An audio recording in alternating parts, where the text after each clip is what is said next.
Sometimes it's just nice to be told what to do when undertaking something as big as a move. Don't worry, today I'll be sharing my checklist on things I wish I knew before relocating to Vancouver Island.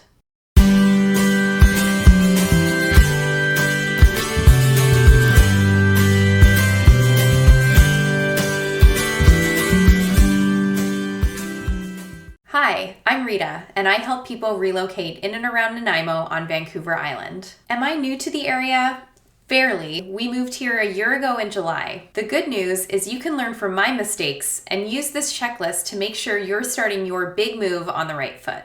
I'd like to start off by saying that if you're considering relocating to Vancouver Island, I'm so happy you're doing it now and not when we did. We sold our home in January of 2021 and spent the next 6 months not knowing where we would end up due to the crazy market. I'll spare you the details, but any plan we would have made would have been useless due to how much we had the rug swept out from underneath us. Looking back and considering the current friendlier buyer environment, here's what I think should help you on your journey. So I'm going to go a bit deeper on this one, sort of a pre-checklist. When you're searching for a place to live on Vancouver Island, unless you have to be in a certain area, I'd recommend opening up your map to a larger geographic area. Search in areas you've never considered. When we first thought of moving to Vancouver Island, we had in mind that we wanted to move to an area called Maple Bay. We even did a day trip over and spent the majority of our time looking in that area. I even remember declaring loudly at the dinner table one night that I would never move to Nanaimo. Never move to Nanaimo. But I'm forever grateful that the housing market forced us to look in more regions because I know I'm so much happier here. Perhaps knowing that you'll have a more leisurely buying experience makes you want to narrow down more, but I would encourage you to stay open-minded. The distances from one place to another on Vancouver Island are actually a lot shorter than you might think. So even though you end up in one location, you might be closer to your desired location, and you can do day trips there or visit and explore on your days off. Now, while you're doing the fun part, shopping for a home, it's important to think of the transitions you'll have to make moving to the island. If you have kids, it's going to be important for you to look into schools and when registration is open in certain cities. You're going to need an address in the catchment that you're considering registering your child, so please think of this one early. Our child was in French immersion, and although we put him on every single waitlist in Nanaimo, he didn't make it in, and the school in his catchment was almost full at that point. So I don't have all the answers for you, and I'm sure I jumped through some hoops to get him into the school that we needed to, but I'm just saying this is an important one to think of early. An important thing to mention is that it's almost impossible to find a doctor in Nanaimo or on Vancouver Island right now. If your doctor has moved to doing virtual visits since COVID, I'd recommend maybe having a chat with them and seeing if you can stay on as a patient. Otherwise, you might be waiting a while.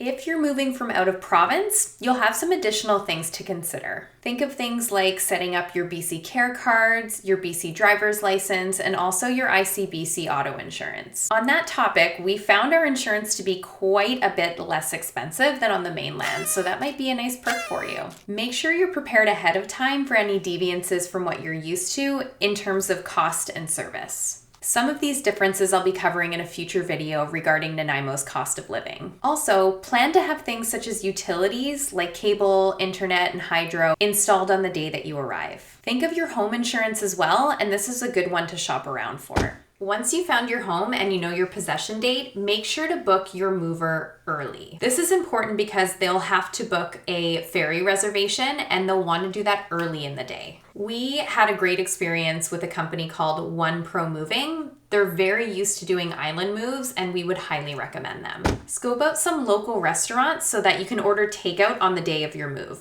Even if you're organized enough to bring food, you probably won't have the energy or have any of your kitchen stuff unpacked, so just trust me on this one. The good news is, if you are relocating to Nanaimo, there are tons of food options, so you will not be disappointed. If you have a dog, make sure that you do some research to find out where you can take them along your journey and then also once you've arrived at home. There are some really great off-leash trails in Nanaimo, one of my favorite being Pioneer Park. This one would be really good on moving day when you're short on time because the loop is fairly short, but there are lots of fun paths for your dog to explore. Last but not least on my list, give your friends and family your new address and update all of your bank cards and online services. Canada Post also has mail forwarding for up to a year for 6 people in your household, and that's about $75. When it comes time for your big move, you'll be so happy you thought ahead, and I really hope this checklist has helped. Speaking of checklists, I made a free download on my website titled Questions to Ask Your Realtor When Buying Your First Home. Again, this is available for free on my website, ritafraser.com. And if you liked this video, make sure you give it a thumbs up or subscribe, and comment down below for any future topics you'd like for me to cover. Thanks for watching!